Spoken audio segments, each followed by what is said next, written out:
Okay, so I'm very glad to be here, and I'm very I have a lot of respect for Z'botinsky, and over here it says here, let me read this quote from Z'botinsky because it's very interesting. מזה 3 שנים אני פונה אליכם בקריאה, אני מזהיר אתכם בלי הפוגה שהקטסטרופה מתקרבת. אינכם רואים את הר הגז שיתחיל תכף לפלוט את אש ההשמדה. ורשה, 9 באב, תרצח, 1938.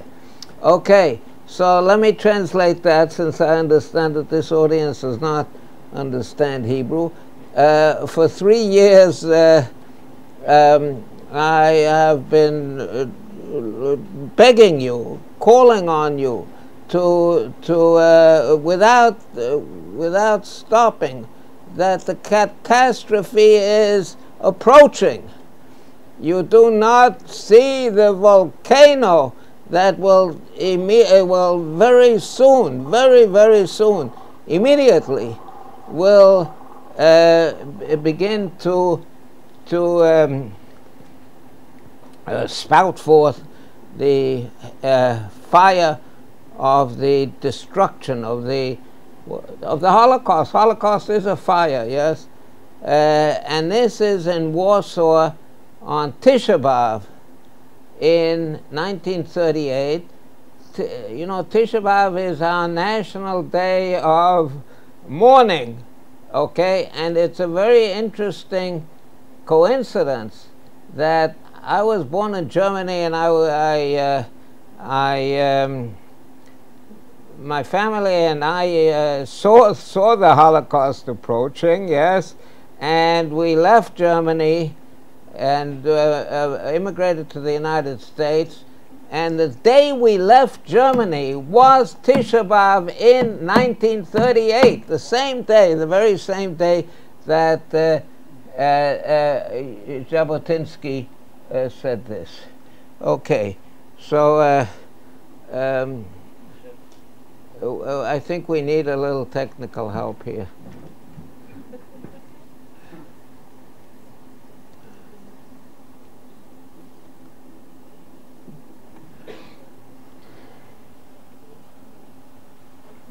Okay, so now let's get started.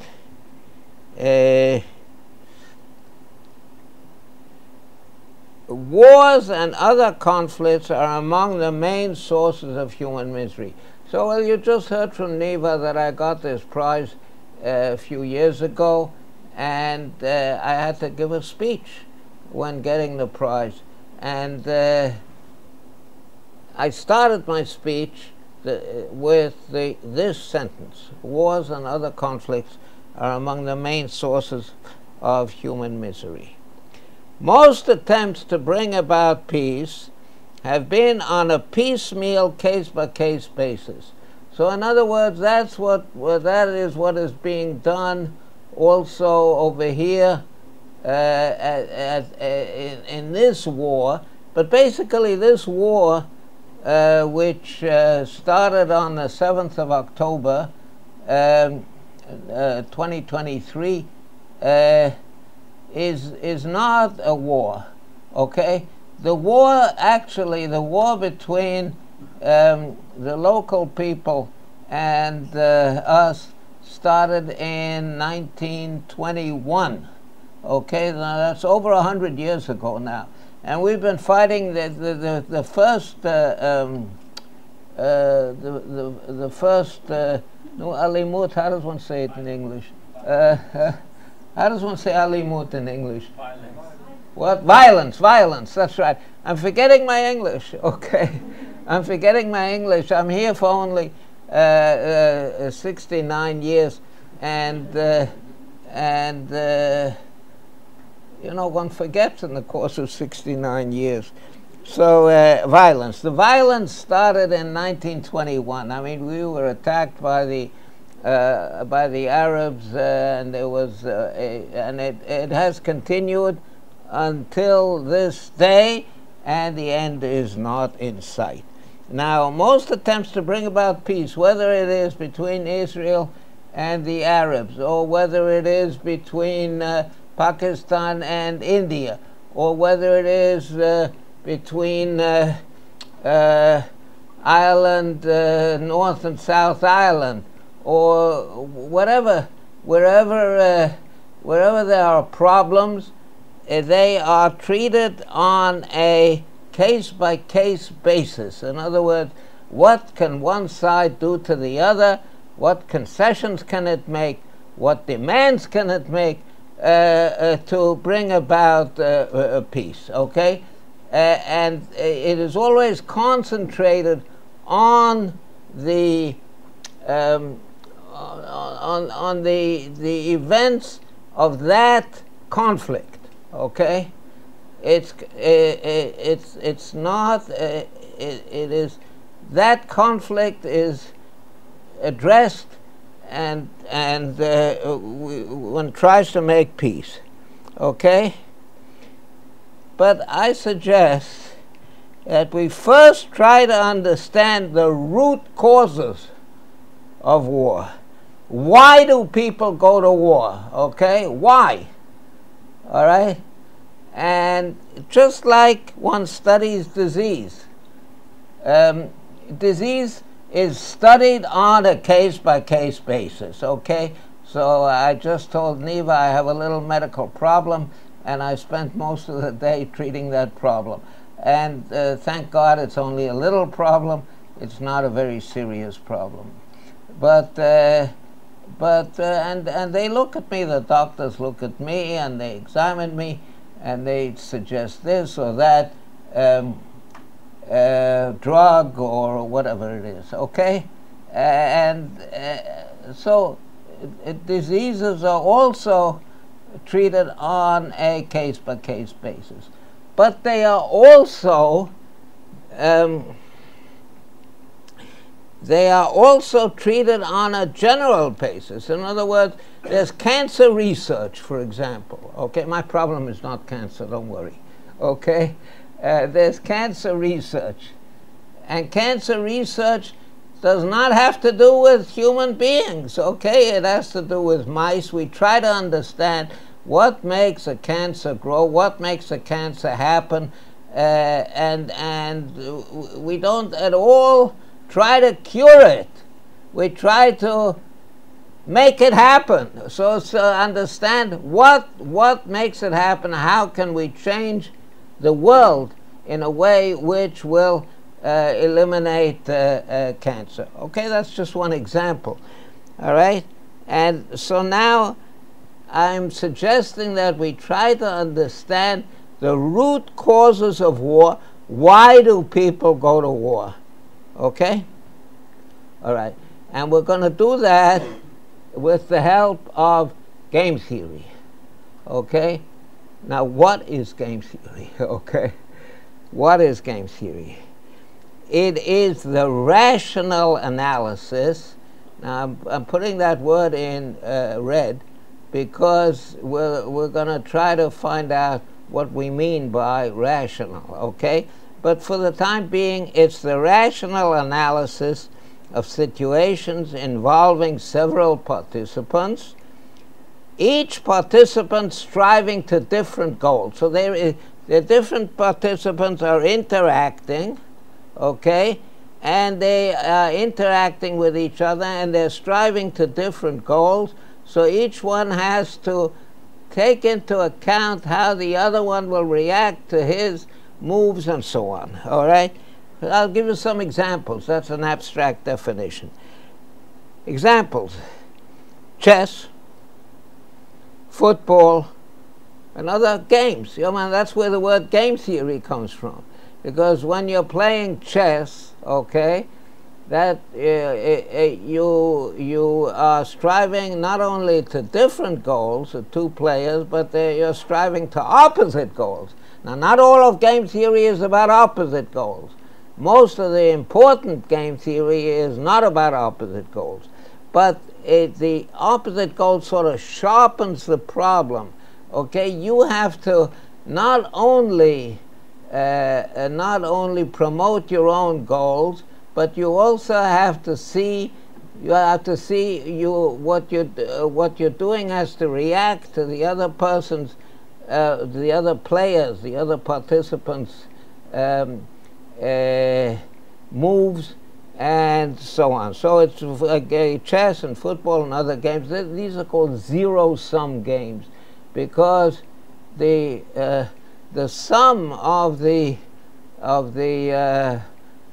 results is zero. It's what's good for one is bad for the other, by definition, so to speak, in these games. All right, but in more important games, like the sale of a house or sale of an automobile, so the people are the buyer and the seller are negotiating, and the buyer wants to pay less and the seller wants to pay more. Okay, all right, so the objectives are opposite in that sense, but they are not really opposite, because both sides want the transaction to be consummated. Okay, Israel's economy, or any economy, the economy of any country, yes, Vietnam's economy, all right, we have people making up the economy. They all want to eat, they want to have a nice place to live, they want clothes, they want an education. So if I eat, okay, that is, I'm promoting my goals, but I'm not promoting your goals by eating. You eat, then you are promoting your goals. So our goals are a little different, okay? We interact with each other, we buy and sell from each other, we get salaries, we get payments for our work, but we are acting together. We try to maximize the we try to make it good for everybody, but basically we're try to make it good for everybody, because if it's good for everybody, it's good for me also. All right, so basically I am promoting my own welfare in Israel's economy. Okay, all right, now coming here this evening is also promoting my welfare. All right, because I'm going to try to sell you some ideas which I think are important. Okay, so I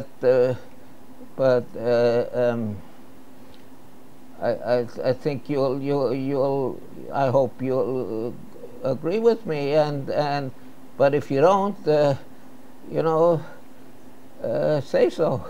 You can interrupt me, by the way, in the middle, and or at the end there'll be a question and answer session, a discussion, I hope, and at that time is a good idea. But if there's something that's not clear that I'm saying, then you should interrupt me and you should say, Yisrael, what do you mean by this? What do you mean by that? Okay? So an economy of a country, not only Israel's economy. Israel's economy, I said, in order to be definite. Strikes. Okay? In a strike, the workers, the union wants to get a higher pay for its members, or other benefits, and the employer says it's difficult for me to do this because I'm going to go broke, or something like that. And in a strike, the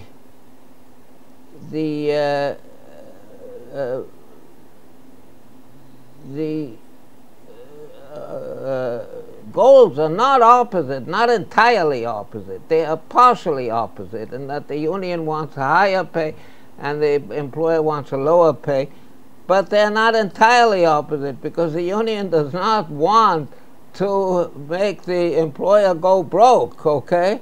And the employer wants the the workers to be happy, okay?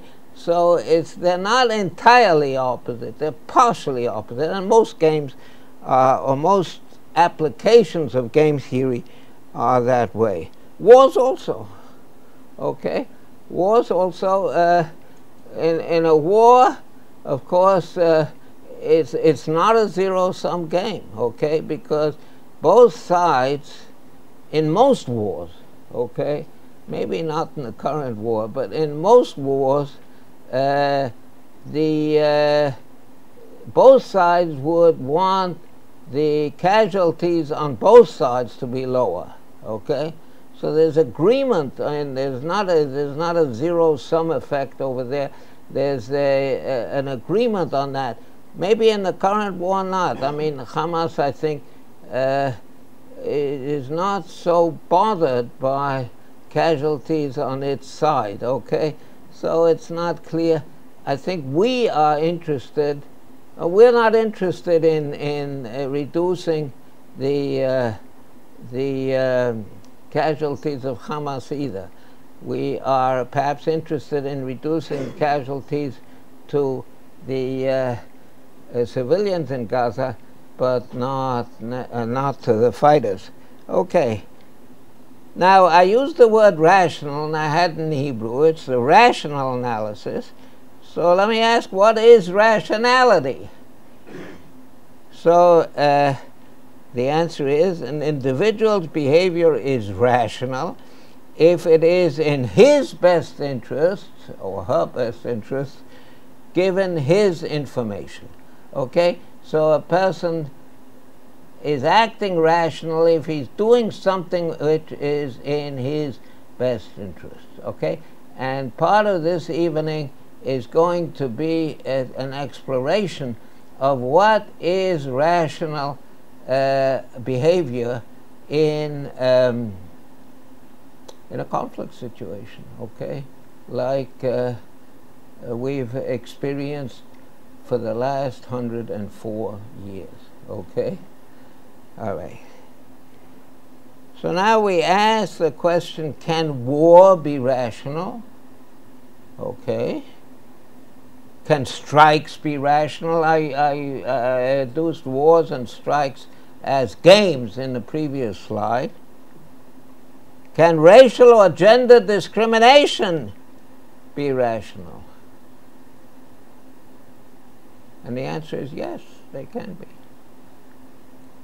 We take all the ills of the world and dismiss them by calling them irrational. We say war is irrational, strikes are irrational, gender discrimination is irrational. If they are rational, once we understand that they are, we can try to address the problem. But if we dismiss them as irrational, we can't address the problem. I mean, what can we do if it's irrational, if people irrationally go to war? What is it that we can do? But if it's rational that they go to war, we can try to address the problem. Okay, so I'm going to try to address the problem. I assert that all those ills that we mentioned are rational. They're the result of rational activity by the players. Okay, the players are the participants. So now I'm going to try to use game theory, which is rational analysis of interactive situations, and to address these problems. And game theory, in one word, what's that one word? It's incentives. It's creating the proper incentives to the other side to do what's good for you. Okay? So the example, there's an example of taxes. Okay? We want people to give charity.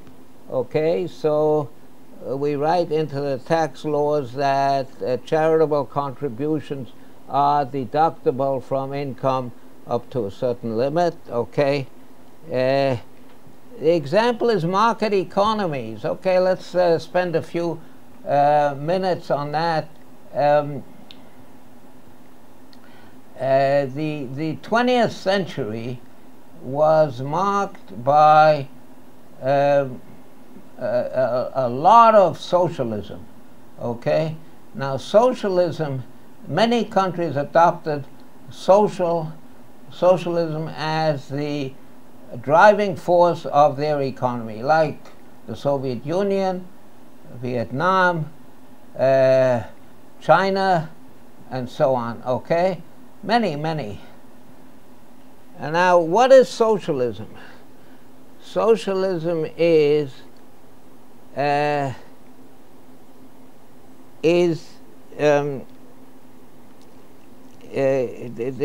motto, the underlying motto of socialism is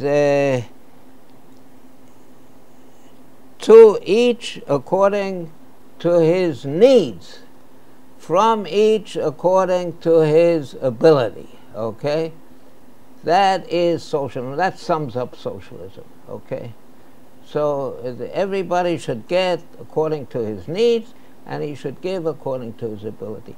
Now that sounds wonderful. Okay, now I signed down on that with both hands. Okay, I think it's a wonderful idea. There's only one small problem with it. One small problem with the philosophy of to each according to his needs, from each according to his ability. It doesn't work. Okay, it doesn't work. And why doesn't it work? As the 20th century proved.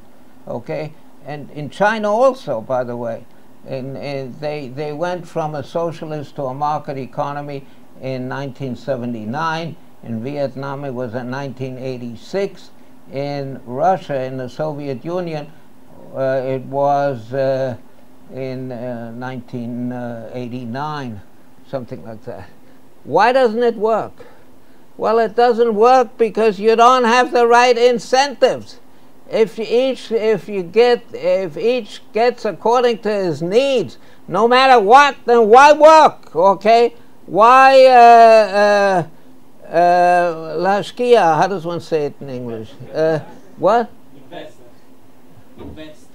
Invest, no. Contribute. Well, why put in work? Why put in trouble? Yes, sit back and get according to your needs, okay? And from each according to his ability. Why should I work? Yeah, because I'm not going to get paid according to my work, okay? I'm going to get paid according to my needs. So why should I? So there are no incentives, okay? Incentives is the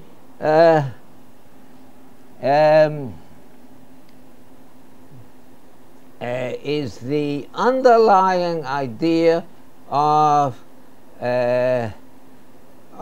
game theory, okay?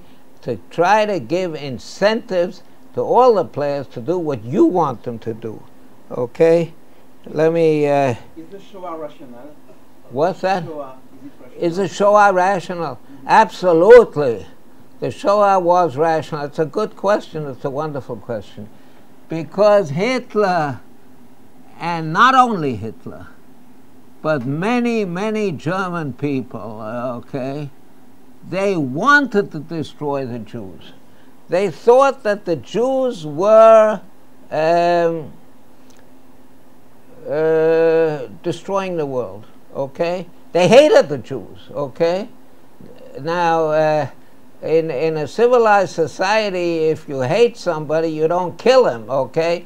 But the world is not a civilized society, and Hitler thought that he really hated the Jews, okay? He really hated them, so he was promoting his goal by killing them, okay? He was promoting his goals by killing them. So the Shoah, yeah, absolutely, it is rational, and we better realize that. We better realize that the Shoah was rational because it's not only good goals that got promoted, yes, it's also bad goals. My goal is to keep this show going. So even if the hatred, Okay. So the hatred of the Jews is not rational, the fact that they believe in it will make it rational, right? what's that? Even if they hate the Jews because of the hatred of Jews is not rational, the fact that they No, believe in the hatred of Jews is rational. So Let's, it's a rational. Let's go back. I think it's very, very important. I thank you for asking that question because it's very important to realize that. Okay? What is rationality? Individual's behavior is rational if it is in his best interest, given his information. Okay, so the Hitler he thought that he wanted to get rid of the Jews, and it was in his best interest to get rid of the Jews. Okay, he wanted it. Now let's not confuse rationality with goodness. Okay, rationality is not goodness. We take all the ills of the world and dismiss them by calling them irrational. Okay? But if they, Hitler really wanted to destroy the Jews. He had no ulterior motive.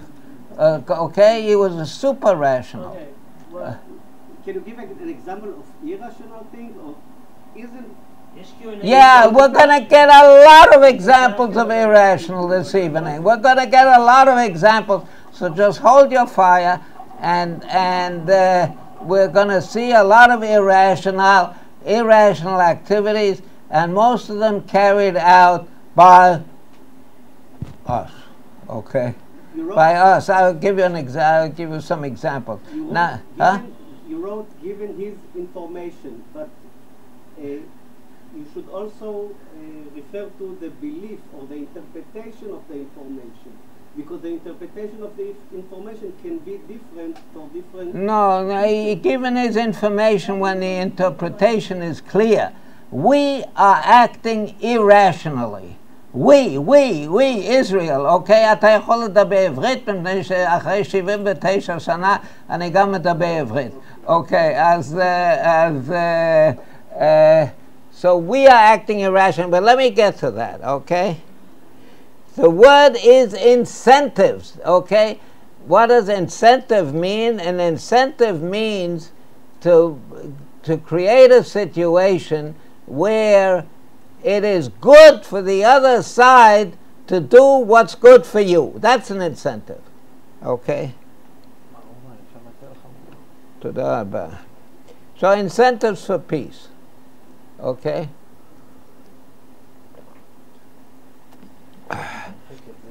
זה בסדר, תשאיר כאן, מה? אתה חושב שאני אשפוך את זה על המסד? אוקיי, בסדר. Incentives for peace. So now we're going to explore some incentives for peace. Okay? Concessions. Make concessions to the other side, make the other side feel good. No, that doesn't work. Munich, 1938. I don't know how many of you know about Munich in 1938, but Hitler was threatening Czechoslovakia. So he wanted to occupy actually the western part of Czechoslovakia, but so he said that this is a threat to him. Okay, so Daladier, the Premier of France, and Chamberlain, the Premier of England, and Hitler got together in Munich in 1938, and they argued, and then finally Chamberlain and Daladier said to Hitler, "Do you promise that this is your last demand?" Okay, Hitler had been making all kinds of demands and violations of the Versailles Treaty, and he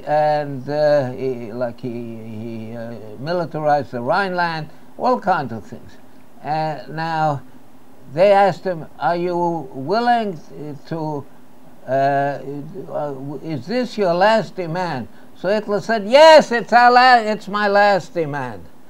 So they said, "Sign this piece of paper, okay, which says that this is your last demand.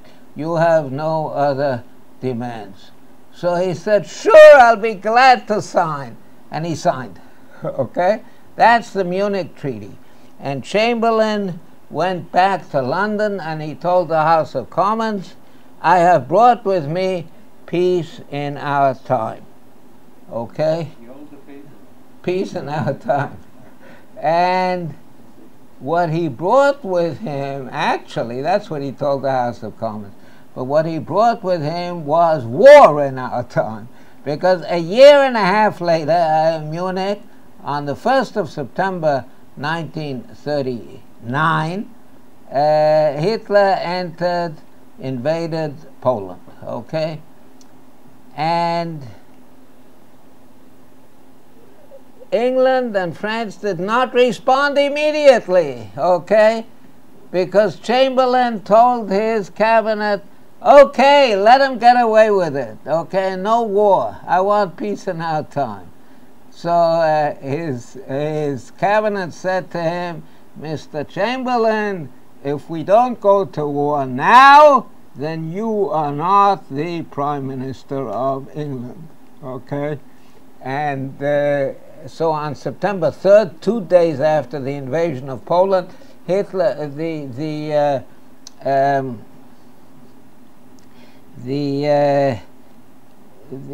England declared war on Germany.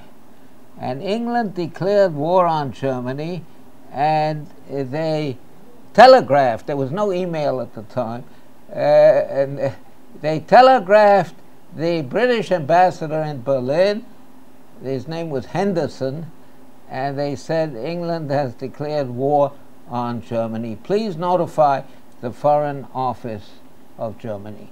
And Henderson went to the Foreign Office and he told the Foreign Minister, I've forgotten his name now, and the Foreign Minister was very surprised, and he phoned Hitler, and Hitler threw a fit of anger.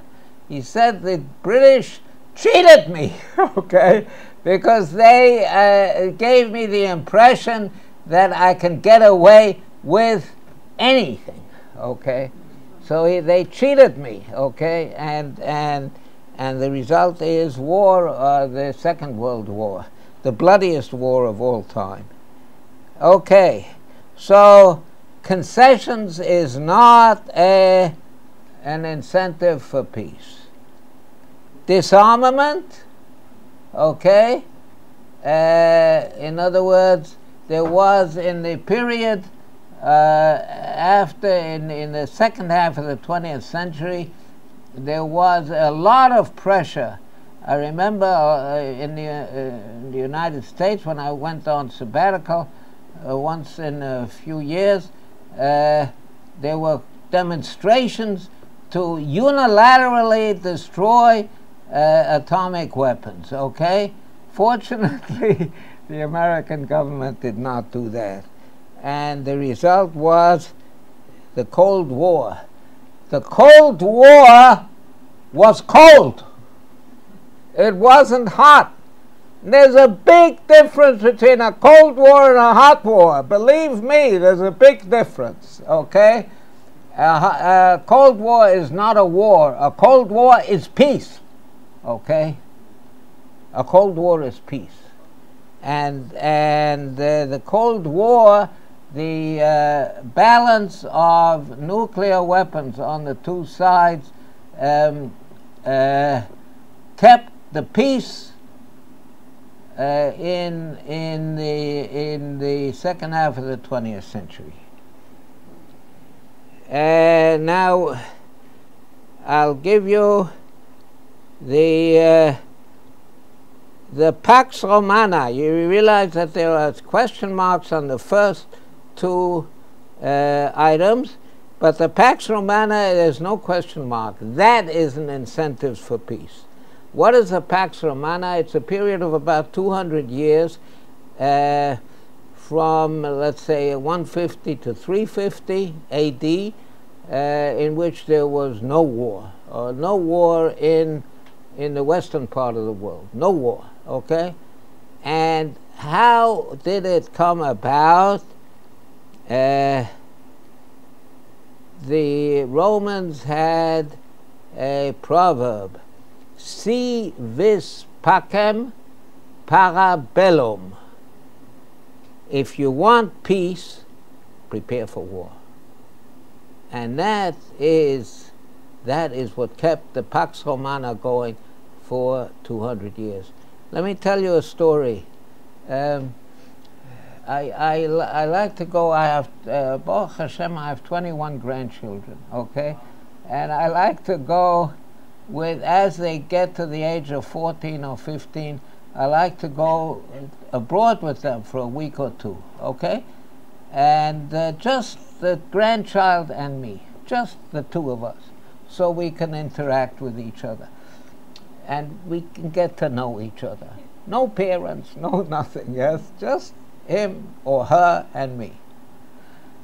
So I went with a 15-year-old grandchild to Switzerland. And we hiked in Switzerland. And there were fighter planes screaming overhead.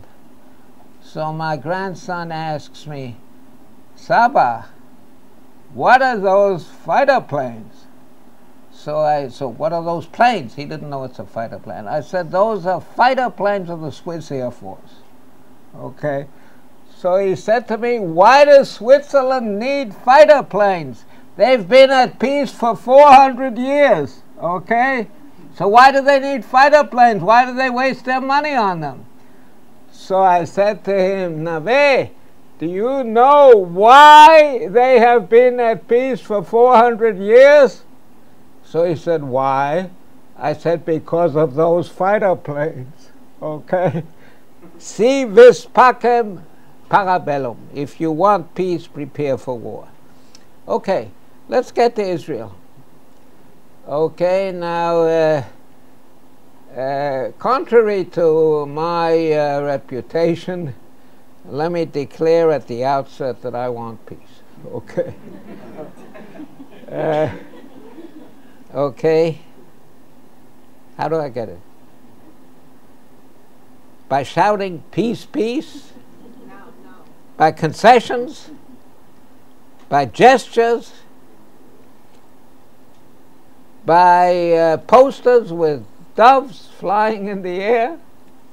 By expelling 10,000 people from their homes, as we did in 20 years ago? Okay, we did it, okay? We're talking about irrationality, okay? Yeah, you got it, okay. What's irrational? No, these bring war. The summer of 05 expulsion of the Jews from the Gaza Strip. This, by the way, the first time the Jews expelled themselves, or any nation expelled itself, okay? We've had a lot of expulsion by Goyim, the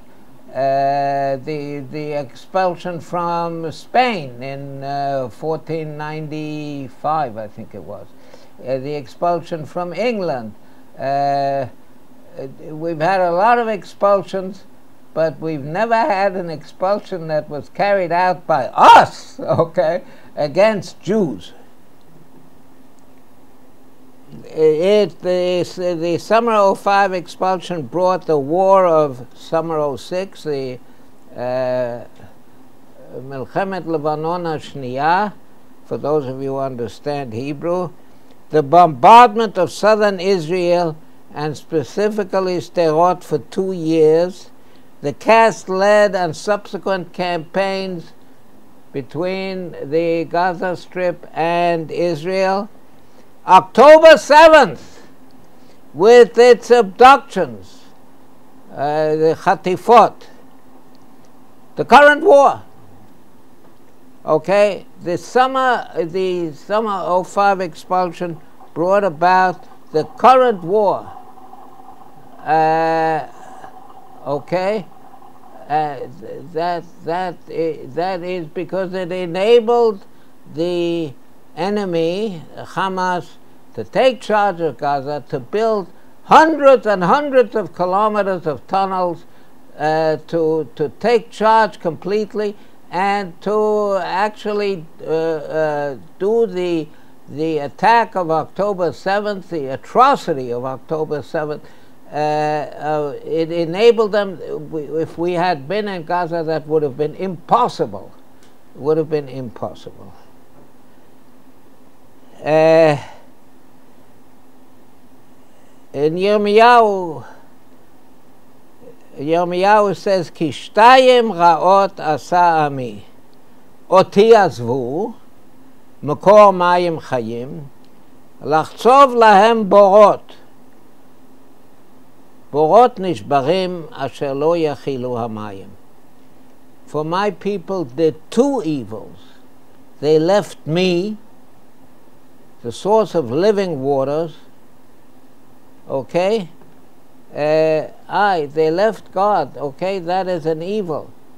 But another evil is to dig for themselves wells, broken wells, that will not hold water, okay? That we did it to ourselves by expelling our people in the summer of '05 from Gaza. We brought about the October 7th war. Okay. Now we come to the hostages, okay? Now what does game theory say regarding the hostages? Now what game theory says is that we're doing everything wrong. Everything wrong regarding the hostages. It's a disaster. Now when I say we, what do I mean by we? I don't mean our government, okay, but I mean we. When I came to this place, it was 7:30 when I entered. Now it's 5 to 9, okay, an hour and a half ago. I saw a sign with pictures of hostages, okay, and saying we want them all home. Okay, so it's we, it's us, it's Neva, it's Neva, and the rest of us, okay? We want, Neva explained to me, maybe she'll explain to you also, what that picture is doing there. It's a disaster.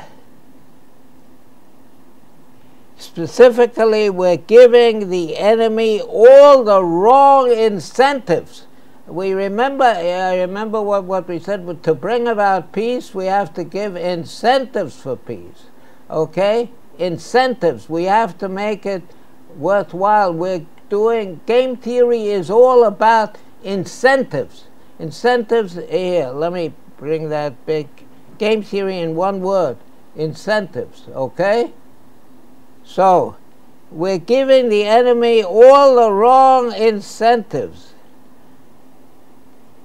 The very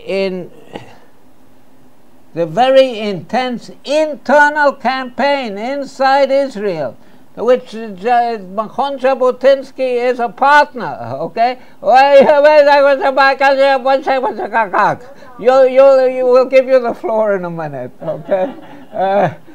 The very intense internal campaign tells the enemy that the hostages are very important for us.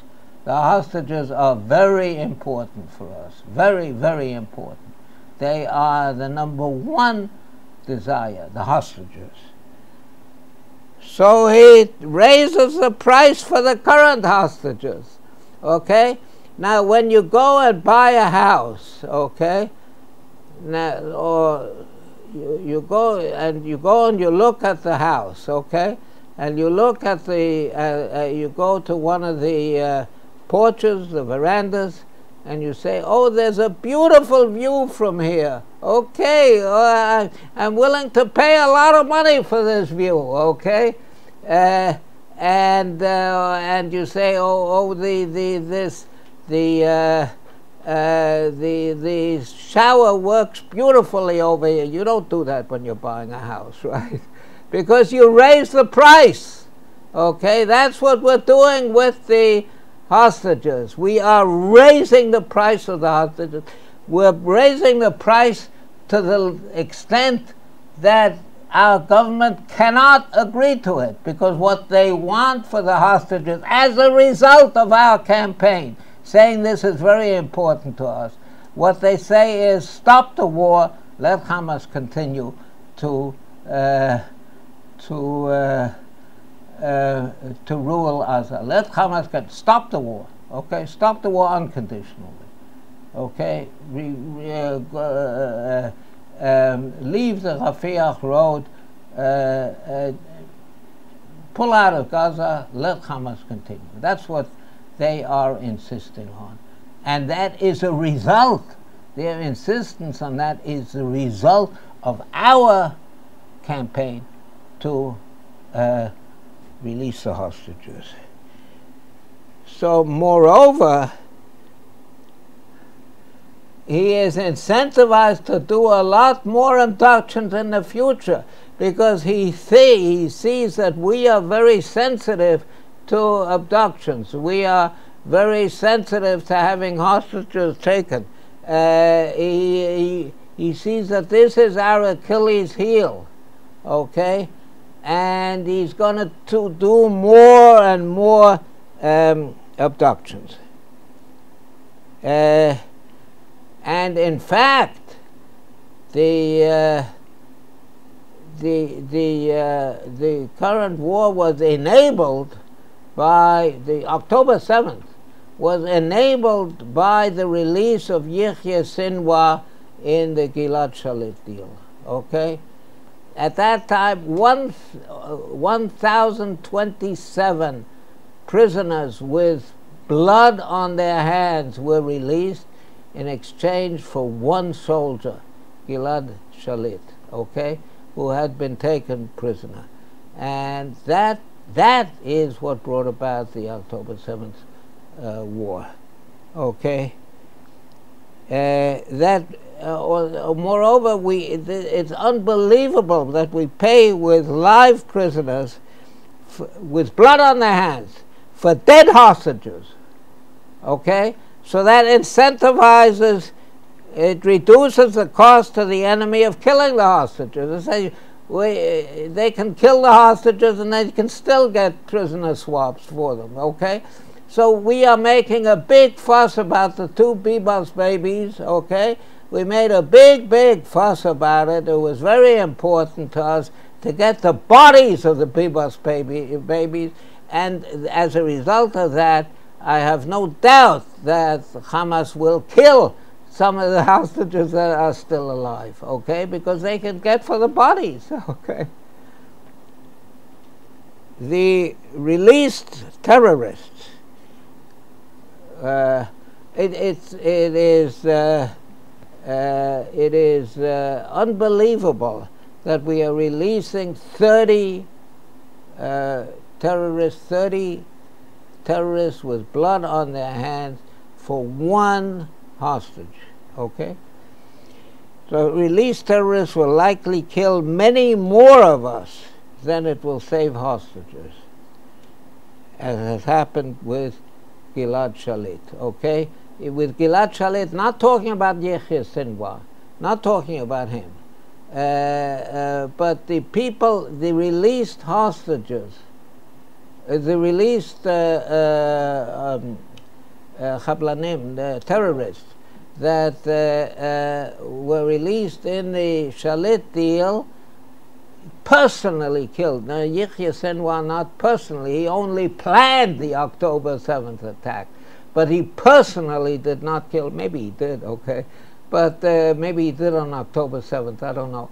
But before that, the released prisoners in the Shalit deal killed more than 10 Israelis in terror attacks.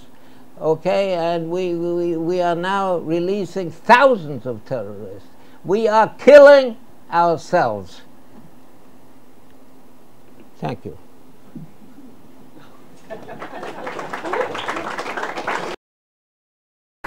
Okay, Neva, make the correction.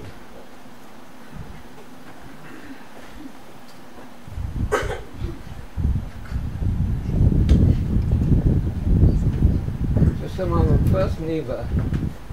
So,